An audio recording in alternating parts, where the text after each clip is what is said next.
Ladies and gentlemen, it's been 6 days since the stampede that happened at the New Delhi railway station that claimed 18 lives and injured several more. I remember that because last Saturday, I, along with my team, were anchoring the shows on Mirror Now, and we remember clearly at 10:45 p.m. going live with the news break about these visuals that came to us at this point. And I also remember at that specific time, the first statement that came in from the CPR of the Northern Railways was to dismiss all the claims of a stampede as a rumor. Then the railway minister himself had chimed in saying the situation was fully under control and the rush has reduced. Essentially, these were attempts, even the Delhi LG first acknowledged that there had been tragic loss of lives, then very conveniently edited his tweet to indicate that there was no such casualties which are mentioned. There was no mention of any death or condolences.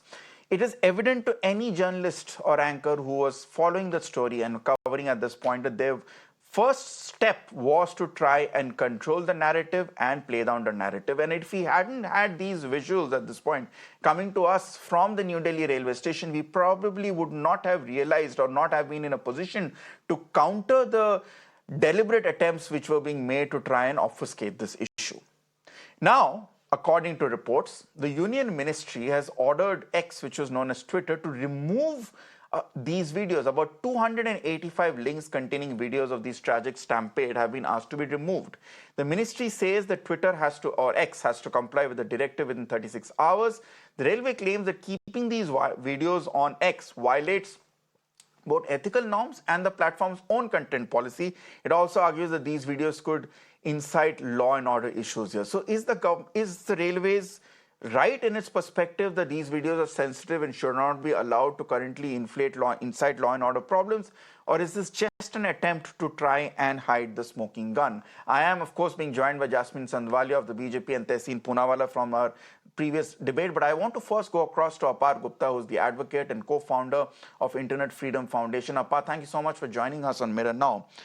I'm sure you would have read these reports first and foremost of the justifications being put out by the Railway Ministry to get Twitter or X to remove these 285 URLs, citing X's own code of conduct as well as normative norms that need to be followed on social media.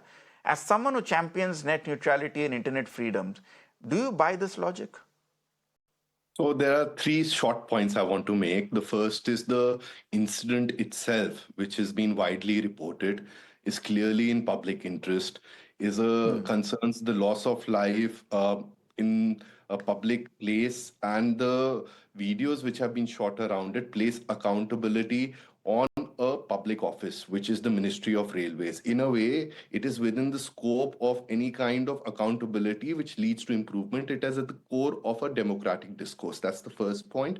The second one is that the press report, which has been first published in the Hindustan Times by Aditya Agarwal, subsequently been carried by others, is a press report, but we do not have a copy of the legal notice which has been sent by the Ministry of Railways to X. This is the correspondence between the both of them. Hence, we are only reading selectively on the basis of what has been in the report and what has been leaked out in a way. And what that indicates is a complete lack of transparency, because if it is for the removal of, let's say, 285 tweets, as the press report states, then whether those 285 people, I'm imagining that each tweet comes from one different person, have been afforded an opportunity of what is called as a hearing, that I have published this in a way that was within the bounds of law, which is called the opportunity of being heard, which is natural justice. So this is a secret order which has been issued by the Ministry of Railways, and the press has got access of it and has then informed us. Otherwise, these 285 tweets would have disappeared, these videos would have disappeared from the web without any of us realizing anytime soon. The third thing I'd just like to point out here is that the railways, as per this press report, has not indicated any breach of underlying law. For instance, obscenity, hate speech, defamation. What they are stating is that this will be in contravention to X's own content moderation practices, but does not indicate how, does not reason why. It also does not state that which provision of Indian law has been violated by these videos. With these three short points, I will just turn it over the other panelists that the entire blocking process and direction which has been issued, in my estimation, is anti-democratic. It is not legal by itself and amounts to secret censorship. Now, Apar, if I could just have one more follow-up question, and if I had to play the devil's advocate here, it's about if you go into the argument of regulating content for the sake of not inciting or hurting sentiments. For instance, on television, we have very clear rules and regulations. We cannot show dead bodies, we cannot show bloodshed without grayscaling it or without sensitively hiding it. For instance, we cannot show photographs of someone who is a victim of sexual assault at this point or reveal the identity. So far, those rules have not applied to social media, especially to X. So would you not argue then that if all that the government is trying to do is at least ensure that X or other forms of social media form the same unwritten or at least followed rules of mass media broadcasting that have been followed by conventional media? That's an excellent question, but there are core distinctions. Firstly, in a television broadcast, as well as in any kind of tweet which is put up on Twitter. The first thing which we need to remember is that on any kind of television uplinking or downlinking, there's a licensing system. There's an entire regulatory framework, which I do not think so is the best thing in the world. Secondly, it is used in a manner in which a lot of television news channels do not get the opportunity of putting across a clear accountability to the government, and there is always a sense of friction. Finally, just coming to what you're saying, for instance, there is a graphic amount of violence, there's blood, there is something which is very disturbing to people by itself. Well, then what is there for the government to hide? Why doesn't it make this notice public? Why doesn't it cite a underlying That's fair enough. violation of any law? It has to also say that in the same way, right? Why does it come to our notice through a leak in the media of the notice rather than the government itself? What it does sometimes actually by publishing a PIB release. So what is it hiding? All right. Excellent questions which you have left for our panelists to ponder upon. Apar Gupta, thank you so much for joining us and setting the very short discussion up for us. Jasmine Sandwalia, let me go straight to the question which Apar Gupta has pointed out.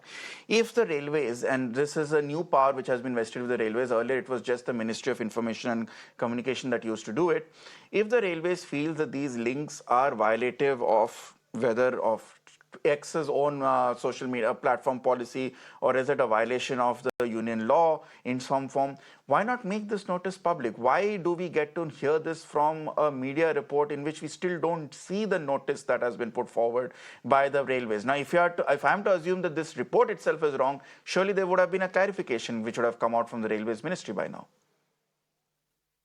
You see, I basically think that the Railways Ministry is not trying to hide anything. If such a notice has been issued, and it in due course the notice will be published or will be spoken about by the media, by everybody. And also, I want to say something is that in the social media, this is a very new phenomena, and we need to, in the last decade, the whole system of viewing life has changed, and the gore and the goriness of certain incidents, which are very, very tragic. Even one life lost is a huge tragedy. But at the same time, there are certain sensibilities which we cater to. We do not, like you yourself said, that in TV channels, there is a certain protocol, a certain decorum that you follow, that you do not show too much of goriness, the blood. And, it's like you do not show the rape victim's face. There is a certain respect to the dead body. And in our Indian culture, it is a huge thing that we respect the dead. And you cannot under any circumstances create such a gory incident into something which is like an entertainment for somebody. We are a nation which is so huge, and not everybody is educated. Nobody is being entertained, Jasmine ji. Many minds. I don't think any of these links were aimed at entertaining the people. It was at informing, and that line has to be drawn. Tehseen, would you like to come in here? We are the mother of democracy. And in the mother of democracy, there will be fellow citizens, the poorest of poor, the weakest of weak, who lost their lives in that terrible tragedy at the Delhi railway station. It is our responsibility as citizens, yours as a journalist, and mine as a political activist, to stand up for their rights. And if that means exposing those authorities who are responsible, so be it. That is completely different from what a news channel goes through, which, by the way, I think even news channels, the government has no right to censor. The government can give you a direction. It's the News Broadcasting Association that can come down and ask you to do things. You'll have an association. The government cannot come on your show, as powerful as the government is. I'm sure no chief minister or prime minister ever can tell you what to put on your show. And I know you. It cannot happen. It'll be so there is freedom of press, number one. Number two, is what has been put out false? That's not false. It is people who are there who recorded and said, look, this is what is happening. How can you take away the right of people? Because the denial there was first a denial by the government. When the LG office put out a tweet that was made to be deleted. Yeah. We can't take away the dignity of people who've lost their lives. It is our moral responsibility to them. And I want one advice to the government of India. Babus who are putting this out are trying to be more loyal than the king. Don't entertain such babus. The government is spoiling its perception. It did it recently in Uttar Pradesh. It's doing it again now. Don't do it. Jasmine, the problem is if you are to again go back to look at the chronology at this point, to use a oft-used term. For 12 hours when the stampede happened at Triveni Sangam, we had no idea how many people had died, if at all people had died at all. The argument then was given that, this is something which is going on. We don't want it to be jeopardized. In this case as well, I remember specifically at 10:45 p.m., we get these visuals of the stampede, which we put on air. We break the story, go to our correspondent, and at that point, the railways PRO flash comes out and says that there has been no such stampede at all. There is a rumor. Forget even stampede-like situation, which is the new term. The clear-cut term came, there has been no stampede, it is just a rumor, while we have visuals on screen showing that there has been a stampede, there has been this thing.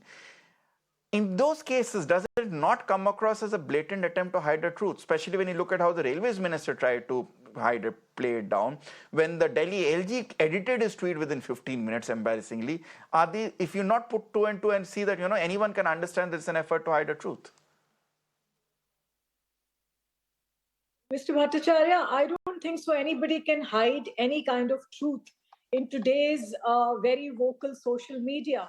And sometimes certain words can be misconstrued, and giving due playing the devil's advocate here, I would say that maybe, I'm not condoning it. I'm saying that maybe the Railways Ministry, which is catering to a large, phenomenal number of devotees who are going for the Kumbh Mela, and the kind of traffic which is being catered to, the railways does not want to terrorize people, does not want to create any kind of havoc in people's minds, and that could have been the reason. Otherwise, how can anybody hide something so tragic which has happened and which is already being flashed on the TV? True. And I think nobody should even try and do something like that. It's small, it's petty. You cannot do that.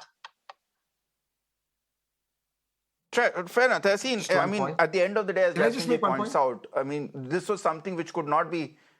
Yeah, Tehseen, the floor is yours. Right. I just wanted to ask a question. Where do we draw the line between information and not inciting panic? Because that is the genuine concern that's often put out at this point. Let's not put out critical information. We don't want to create mass panic for anyone at New Delhi station or going towards New Delhi station.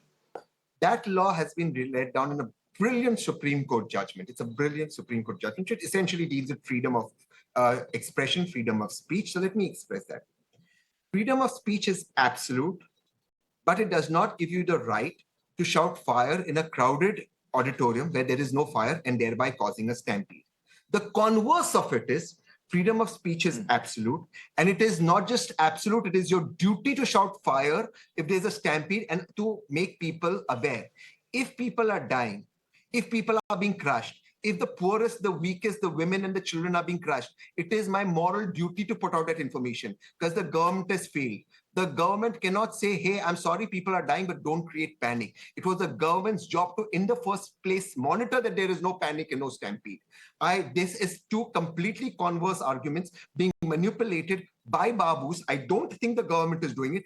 Perhaps to try and show that the government is efficient. But I'll say one thing, this is hurting the government. And the government should take a step back, because you can't go in the Western world preaching democracy, internet freedom, AI technology, and then come here and censor your social media. And you remove it of X. How will you remove it of YouTube? How will you remove it of other mediums? How will you remove it of your WhatsApp and my WhatsApp? You can't do it. So why are you doing it? The government should step away from it. Yeah.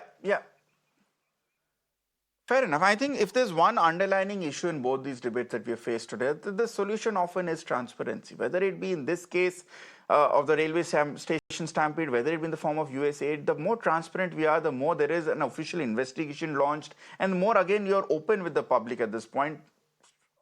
Conjunctures will turn up, political mudslinging won't happen, and we'll actually have genuine action at this point. Thank you so much, Tehseen Poonawalla, and also Jasmine Sandwalia, for joining me on both these debates through on Urban Debate. Hopefully, we have made sense and clarity for our viewers as well. It's time for a short commercial.